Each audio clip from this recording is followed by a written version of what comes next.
نحمدہ ونصلی علی رسولہ الکریم اما بعد۔ مسجد افتخاریہ میں رات تفسیر کی گئی، مگر آوازوں کی کثرت کی وجہ سے ریکارڈ صحیح نہ ہو سکی، جس کی بنا پر سامعین کی محبتوں کی وجہ سے یہ دوبارہ تفسیر کی جا رہی ہے، اور الحمدللہ تعالی اس وقت بھی بندہ ناچیز کے سامنے حفاظ کرام موجود ہیں، جن کی موجودگی میں بندہ ناچیز قرآن پاک کی تفسیر کر رہا ہے۔ اعوذ باللہ من الشیطان الرجیم، بسم اللہ الرحمن الرحیم۔ سل بنی اسرائیل کم آتیناہم من آیت بینہ ومن يبدل نعمة الله من بعد ما جاءته فإن الله شديد العقاب زين للذين كفروا الحياة الدنيا ويسخرون من الذين آمنوا والذين اتقوا فوقهم يوم القيامة والله يرزق من يشاء بغير حساب كان الناس أمة واحدة فبعث الله النبيين مبشرين ومنذرين وأنزل معهم الكتاب بالحق ليحكم بين الناس فيما اختلفوا فيه وما اختلف فيه إلا الذين أوتوه من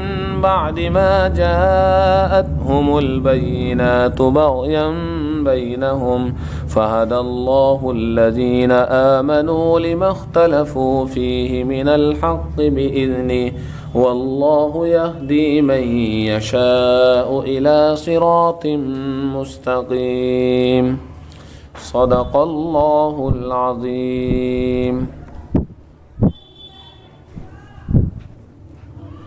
اللہ رب العزت نے مومنین کو، ایمان والوں کو اسلام میں کامل طور پر داخل ہونے کو کہا، کیونکہ اسلام ہی وہ مذہب ہے جو شعبہ زندگی کے ہر پہلو کو اجاگر کرتا ہے اور مسائل کا حل بتاتا ہے۔ مذہب اسلام کی تعلیمات، عقائد، عبادات، معاملات، معاشرت، اخلاق ہر ایک باب میں پھیلی ہوئی ہے، اور تعلیمات اتنی واضح اور روشن ہیں کہ ہر فرد بشر ان کو اپنی زندگی کا عملی نمونہ بآسانی بنا سکتا ہے، کوئی دشواری پیش نہیں آتی ہے، اس لیے کہ یہ دین آسان ہے، یہ دین آسان دین ہے، مگر باوجود ان واضح تعلیمات کے جو ان سے روگردانی کرے گا تو اللہ رب العزت نے ان کو عذاب کی دھمکی بھی سنائی ہے۔ عذاب خواہ دنیا میں ملے یا آخرت میں ملے، عذاب مل کر ضرور رہتا ہے۔ کن کو ملتا ہے؟ جن کے پاس اللہ کی واضح آیات، واضح دلیلیں، روشن دلیلیں آئی، اس کے باوجود انہوں نے اللہ کی بتائی ہوئی ان واضح آیات اور واضح نشانیوں کو کیا کر دیا؟ پسے پشت ڈال دیا۔ اب رہا یہ سوال کہ کیا دنیا میں ایسی قوم بھی پیدا ہوئی ہے جنہوں نے اللہ کی واضح اور روشن تعلیمات کے پہنچ جانے کے بعد بھی تعلیمات خداوندی سے روگردانی کی ہو؟ جی ہاں، ایسی قوم بھی گزری ہے۔ اب یہاں آیت کریمہ سورہ بقرہ آیت نمبر 211 سے اسی قوم کا ذکر کیا جا رہا ہے، اور تذکرہ کچھ اس طرح کیا گیا ہے کہ اللہ تعالیٰ نے حکم کیا ہے۔ حکم کہنے والا کون؟ بولو، اللہ۔ اور حکم کس کو کیا جا رہا ہے؟ نبی پاک صلی اللہ علیہ وسلم کو حکم کیا جا رہا ہے۔ کس بات کا حکم کیا جا رہا ہے وہ سنیے۔ اللہ تعالیٰ حکم فرما رہے ہیں اپنے پیارے نبی کو کہ آپ ان سے پوچھئے تو صحیح کہ ہم نے کیا کیا انعامات ان پر برسا کر رکھ دیے ہیں، ہماری تعلیمات ان تک کس قدر واضح کر کے پہنچائی گئی، مگر اس کے باوجود انہوں نے ہیرا پھیری سے کام لیا اور ان تعلیمات کو عدل بدل کر دیا اور اندھ بھکتی اور ناشکری کی انتہا کر کے رکھ دی۔ پھر ہم نے بھی ان پر ناشکری کا وبال ڈال کر رکھ دیا۔ پوچھئے ہم نے ان کو تورات دی. کیا دی؟ تورات. تورات کس پر نازل ہوئی؟ یہودیوں پر نازل ہوئی. اللہ رب العزت نے تورات حضرت موسیٰ علیہ السلام پر نازل فرمائی. تو پوچھئے ہم نے تورات دی ان لوگوں کو، انہوں نے کیسے انکار کیا ہماری اس کتاب کا. پھر ہم نے اس پر یہ سزا مقرر فرمائی کہ ان کے سروں پر طور کا پہاڑ صاحبان کی طرح مقرر کر دیا تاکہ وہ ڈر جائیں، سہم جائے. پوچھئے ان سے کہ انہوں نے ہمارا کلام سنا، ہونا یہ چاہیے تھا کہ ہمارے کلام کو مانتے، مگر جب یہ لوگ مکر گئے تو ہم نے بجلی گرا کر کیسے ان کے سرداروں کو ہلاک اور برباد کیا. پوچھئے ان سے کہ ہم نے ان کے لیے دریائے نیل پر 12 راستے مقرر کر دیے تھے، 12 راستے بنا دیے تھے فرعون سے نجات دلوانے کے لیے، مگر اس کے باوجود بھی انہوں نے کیا کیا؟ بچھڑے کو اپنا معبود بنا لیا. پھر ہم نے بھی ان کے لیے قتل کی سزا مقرر فرمائی ہے. پوچھئے ان سے کہ ہم نے من و سلوہ جیسا لذیذ اور عمدہ کھانا نازل فرمایا، مگر پھر بھی انہوں نے نافرمانی کی انتہا کر کے رکھ دی. تو نافرمانی کے نتیجے میں وہ کھانا جو لذیذ تھا، وہ کھانا جو عمدہ تھا، جو سڑنے والا نہیں تھا، بغیر محنت کے وہ کھانا مل رہا تھا، اب نافرمانی کے نتیجے میں وہ کھانا سڑنے لگا. پھر جب ان لوگوں نے کھانے سے بھی نفرت کی تو یہ عمدہ کھانا جو بغیر کسی کھیتی کے بارش کی طرح برس رہا تھا، اللہ رب العزت نے بند کر کے رکھ دیا.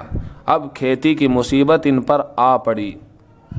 اے نبی پوچھئے ان سے، انبیاء علیہ السلام کا سلسلہ ان میں جاری رہا، مگر ان لوگوں نے ان برگزیدہ ہستیوں کو بھی نہیں بخشا.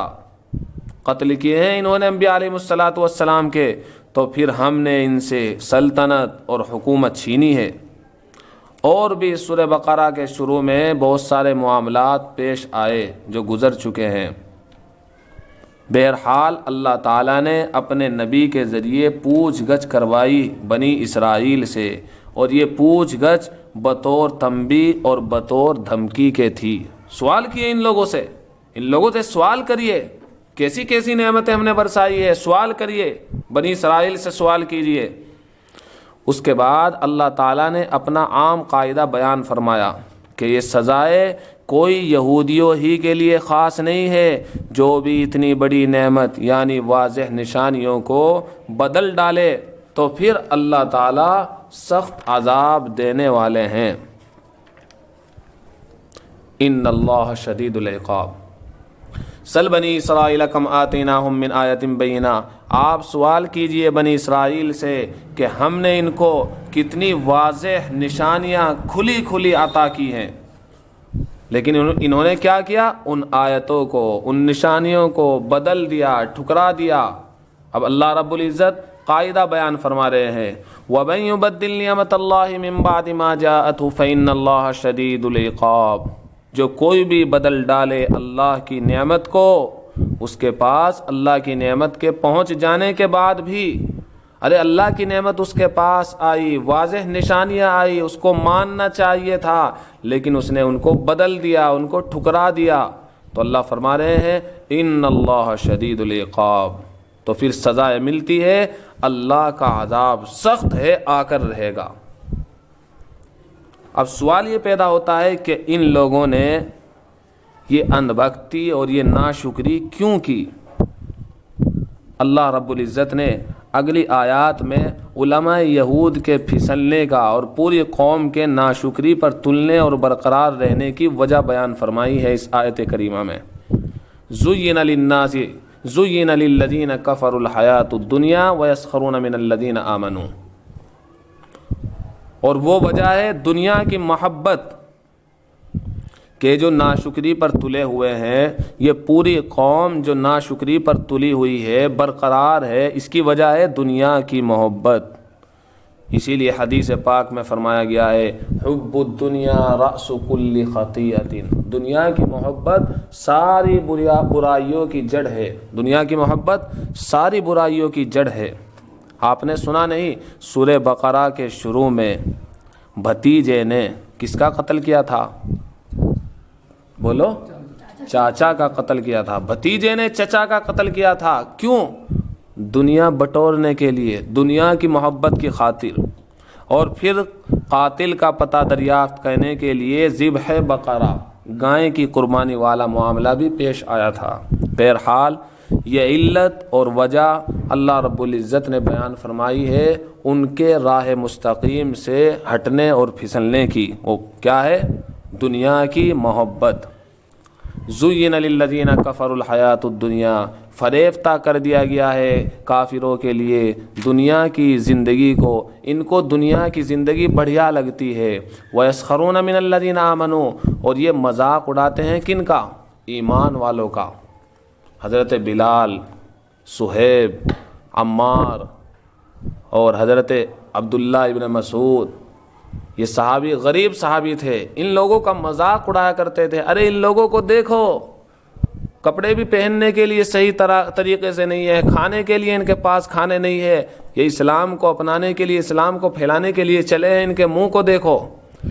تو اللہ رب العزت کی محبت پر قربان جائیے، اللہ نے ان غریب اور مسکین مسلمانوں کی طرف سے جواب دیا ہے اپنی کتاب عزیز میں. کیا فرمایا ہے؟ یہ مذاق اڑا رہے ہیں کس کا؟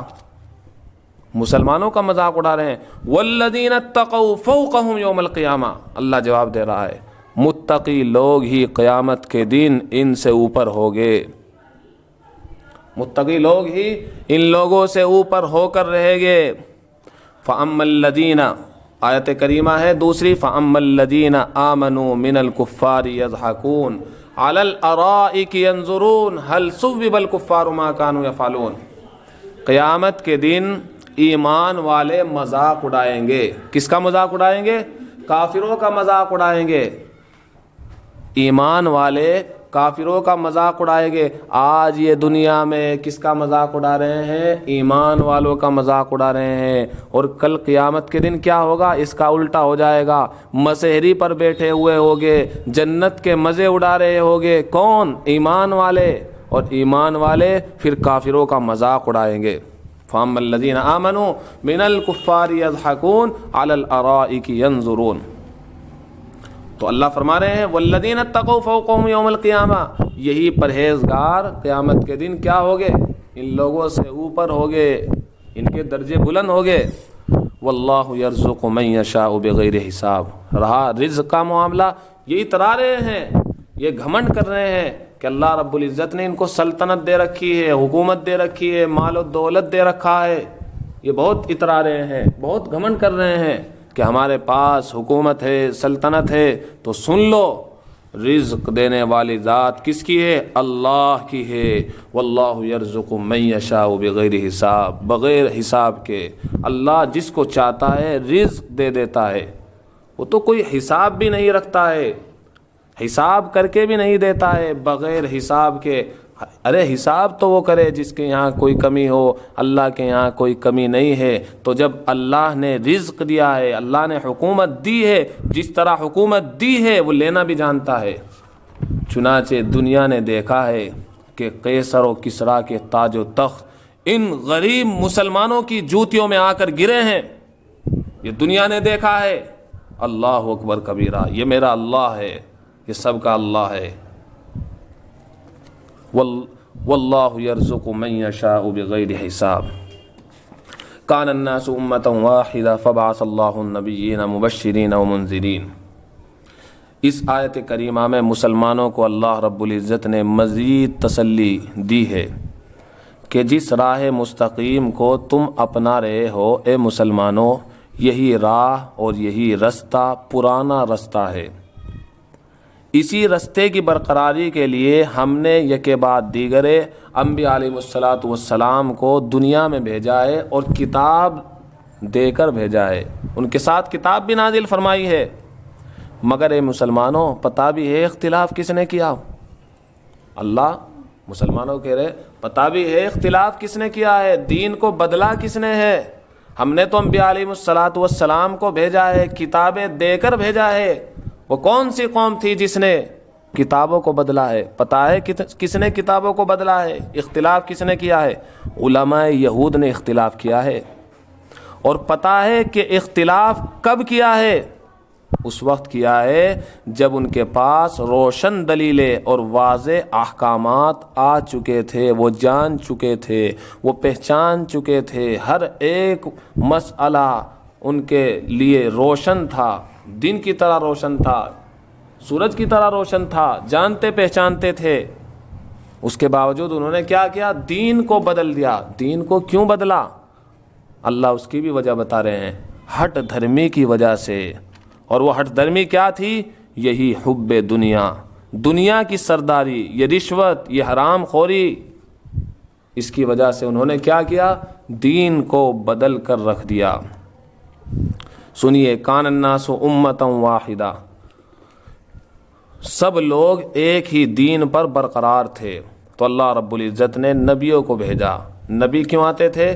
بشارت دینے کے لیے، ومنذرین، اور ڈرانے کے لیے، وانزل معہم الکتاب بالحق، اور اللہ رب العزت نے ان کے ساتھ سچی کتاب کو نازل فرمایا۔ کیوں؟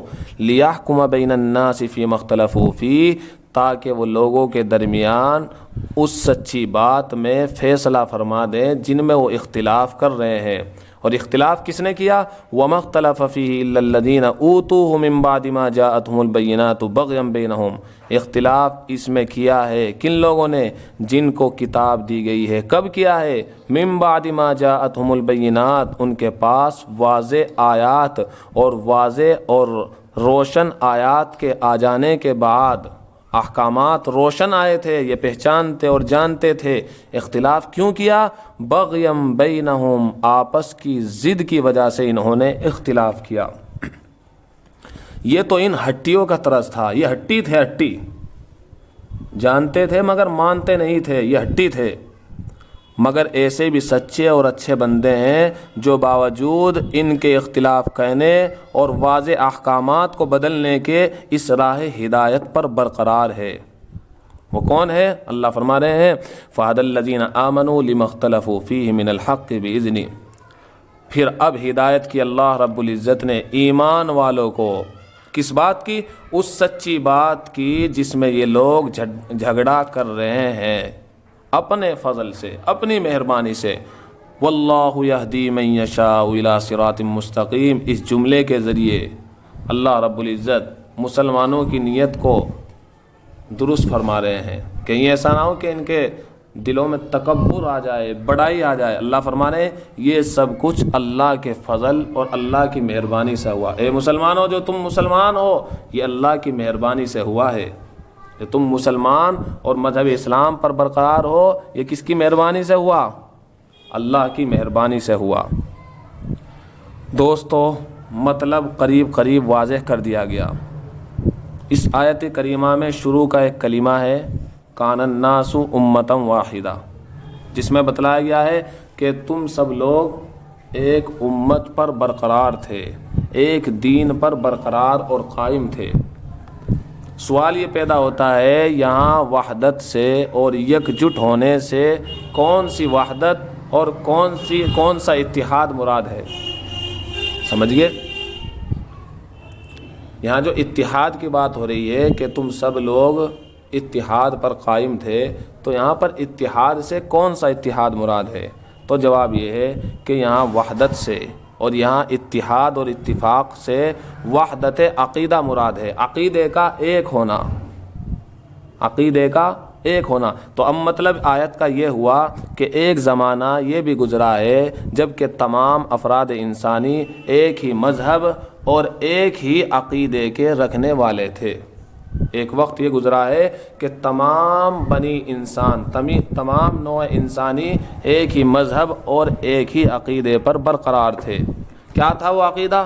ان ھذہ امتکم امۃ واحدہ وانا ربکم فاعبدون۔ وہ عقیدہ تھا بندگی صرف اور صرف ایک اللہ وحدہ لا شریک لہ کی کرنی ہے۔ رہا دوسرا سوال کہ یہ وحدت عقیدہ جس میں سارے انسان ایک خدا وحدہ لا شریک لہ کے پرستار تھے، یہ کب کا زمانہ ہے؟ وہ کون سا زمانہ ہے جس میں ساری انسانیت صرف اور صرف ایک اللہ کو پوجنے والی تھی، ایک اللہ کے سامنے جھکنے والی تھی، ایک اللہ کو بولنے والی تھی، ایک اللہ کا عقیدہ رکھنے والی تھی؟ وہ کب کا زمانہ ہے؟ حضرت ابی ابن کعب، حضرت عبداللہ ابن زید رضی اللہ تعالی عنہما فرماتے ہیں یہ واقعہ عہد الست کا ہے، جب تمام انسان ایک ہی عقیدہ حقہ یعنی مذہب اسلام پر قائم اور دائم تھے۔ اللہ نے سب سے وعدہ لیا تھا الست بربکم، کیا میں تمہارا رب نہیں ہوں؟ تو سب نے یک زبان ہو کر یہ بات کہی تھی، قالوا بلا، کیوں نہیں، آپ ہمارے رب ہے۔ یہ وہ وقت ہے جب تمام کے تمام مسلمان تھے، اسلام پر برقرار تھے۔ حضرت عبداللہ ابن عباس رضی اللہ تعالیٰ عنہ فرماتے ہیں یہ واقعہ اس وقت کا ہے جب کہ حضرت آدم علیہ السلام اپنی بیوی کے ساتھ دنیا میں تشریف لائے تھے، پھر ان کی اولادیں ہوئی، تو حضرت آدم اور ان کی بیوی اور ان کی تمام اولاد سوائے قابیل کے دین اسلام پر قائم اور دائم تھے۔ دو قول ہو گئے۔ پہلا قول کیا ہوا؟ یہ واقعہ عہد الست کا واقعہ ہے جب سارے کے سارے انسان ایک دین پر قائم تھے، اور دوسرا قول یہ ہوا یہ اس وقت کا واقعہ ہے جب حضرت آدم علیہ السلام اپنی بیوی کے ساتھ دنیا میں آئے تھے اور ان کے بچے ہوئے تھے، تو ان کے تمام بچے اور تمام کے تمام ان کی اولاد اسلام کے ماننے والے تھے، ایک اللہ کو ماننے والے تھے۔ تیسرا قول حضرت عبداللہ ابن عباس ہی کے ایک فرمان میں یہاں تک بات لکھی ہوئی ہے کہ یہ واقعہ اور یہ عقیدے کے ایک ہونے کا زمانہ 1000 برس تک قائم رہا۔ 1000 برس تک سارے انسان ایک ہی مذہب پر قائم رہے ہیں، اور وہ مذہب کیا تھا؟ مذہب اسلام۔ اور وہ حضرت آدم سے لے کر حضرت ادریس علیہ السلام کے زمانے تک، حضرت آدم سے لے کر حضرت ادریس تک کا زمانہ 10 قرن کا زمانہ ہے، اور ایک قرن بظاہر 1 صدی کا ہوتا ہے، تو اس اعتبار سے کل زمانہ 1000 سال ہوتا ہے۔ تو یہ حضرت آدم سے لے کر حضرت ادریس تک کا جو زمانہ ہے یہ کتنا زمانہ ہے؟ 1000 سال کا، 1000 سال کا یعنی 10 قرن کا زمانہ ہے، جس کے 1000 سال بنتے ہیں۔ 1000 سال تک سارے انسان ایک اللہ کو ماننے والے تھے۔ اچھا، اور بھی بہت سے اقوال ہیں جن سب کا حاصل یہی ہے کہ ابتدائے آفرینش انسانی میں ایک زمانہ ایسا گزرا ہے کہ جس میں سب کے سب ایک اللہ کے ماننے والے تھے، ایک اللہ کو ماننے والے تھے۔ پھر جب لوگوں نے اپنی منمانی سے مذہب بدل دیے تو اللہ رب العزت نے انبیاء علیہ السلام کو بھیجا۔ انبیاء علیہ السلام کو کیوں بھیجا؟ یہ بات سمجھ میں آ ہی گئی۔ اس لیے بھیجا کہ جو پرانا مذہب، جو اصلی مذہب، جو سب سے پہلا مذہب، بلکہ کہنا چاہیے دنیا کو آباد کرنے سے پہلے کا مذہب، دنیا کو آباد رکھنے کے بعد بھی جس مذہب کی سب سے پہلے بنیاد ہوئی وہ مذہب اسلام تھا، یاد رکھیے گا۔ اور عہد الست میں اللہ رب العزت نے باقاعدہ وعدہ لیا تھا، اس وقت بھی کون سا مذہب تھا؟ مذہب اسلام تھا۔ تو جب لوگوں نے مذہب اسلام کو بدل دیا تو پھر انبیاء علیہ السلام یہ کے بعد دیگرے آئے۔ کیوں آئے؟ اس پرانے اور اصلی مذہب کو یاد دلانے کے واسطے۔ یہ انبیاء علیہ السلام جو آئے ہیں یہ امت کو فرقوں میں بانٹنے کے لیے نعوذ باللہ نہیں آئے۔ آپ اس کو ایسے سمجھیے جیسے تندرستی ایک ہوتی ہے اور بیماریاں کتنی ہوتی ہیں؟ بے شمار ہوتی ہیں۔ تندرستی ایک ہوتی ہے اور بیماریاں بے شمار ہوتی ہے۔ جب ایک مرض پیدا ہوتا ہے تو اس کے موافق دوا دی جاتی ہے اور پرہیز کو کہا جاتا ہے۔ پھر جب دوسرا مرض پیدا ہوتا ہے تو اس دوسرے مرض کے مطابق دوا دی جاتی ہے اور پرہیز کرنے کو کہا جاتا ہے۔ تو جیسے جیسے مرض پیدا ہوتا گیا، اختلاف پیدا ہوتا گیا، دین بدلتا گیا، انبیاء علیہ السلام حکیم اور طبیب بن کر آئے انسانوں کے روحانی مرضوں کو دور کرنے کے لیے، ان کو شرک سے پاک رکھنے کے لیے۔ اب آخر میں اللہ رب العزت نے پھر ایسا جامع نسخہ تجویز فرمایا جو ساری بیماریوں سے بچانے کے لیے کافی اور کامیاب اس وقت تک رہے جب تک یہ دنیا قائم اور برقرار رہے۔ تو جب تک یہ دنیا قائم اور برقرار رہے گی، اللہ نے ایسا نسخہ جامع تجویز فرما دیا ہے جو سب کے لیے کافی اور وافی ہے۔ اور یہ مکمل اور جامع نسخہ کیا ہے؟ جو سب پہلے نسخوں کے قائم مقام ہے اور آئندہ سے بے نیاز کہنے والا ہے۔ یہ نسخہ جو جامع ترین نسخہ ہے، یہ کون سا ہے؟ مذہب اسلام، جس کے لیے خاتم الانبیاء حضرت محمد رسول اللہ صلی اللہ علیہ وسلم اور قرآن پاک بھیجے گئے۔ اور پچھلی امتوں میں جو رد و بدل کا سلسلہ برقرار تھا، اس کا ڈر اور اس کا خوف اللہ نے یہ کہہ کر ختم کر ڈالا، انا نحن نزلنا الذکر وانا لہ لحافظون۔ گھبرانے کی ضرورت نہیں، یہ دین ہمارا ہے، ہم نے اس کو نازل کیا ہے، ہم ہی اس کی حفاظت کرنے والے ہیں۔ تو اب مذہب اسلام ایسا نسخہ جامع ہے جو اللہ رب العزت نے محفوظ فرما دیا ہے، اس میں کوئی رد و بدل نہیں ہو سکتی ہے۔ یہ تمام بیماریوں کے لیے اللہ نے ایک ٹونک بنا دیا ہے۔ ساری بیماریوں کا اگر علاج ہے تو مذہب اسلام میں ہے، آئندہ کے لیے بھی یہ مذہب اسلام ہی، بلکہ قیامت تک کے لیے یہی مذہب اسلام برقرار رہے گا اور دائم رہے گا۔ اور نبی پاک صلی اللہ علیہ وسلم فرما کر چلے گئے ہیں، انا خاتم النبیین لا نبی بعدی، میں آخری نبی ہوں، میرے بعد کوئی نبی آنے والا نہیں ہے۔ اللہ رب العزت ہم سب کو دین اسلام کی بتائی ہوئی تمام تر باتوں پر چلنے والا اور تمام تر زندگی کے شعبوں میں اسلام کی بتائی ہوئی تعلیمات پر عمل کرنے والا بنائے، یہودیت کی روش سے ہماری حفاظت فرمائے۔ اہدنا الصراط المستقیم صراط الذین انعمت علیہم غیر المغضوب علیہم ولا الضالین آمین یا رب العالمین۔ وآخر دعوانا ان الحمد للہ رب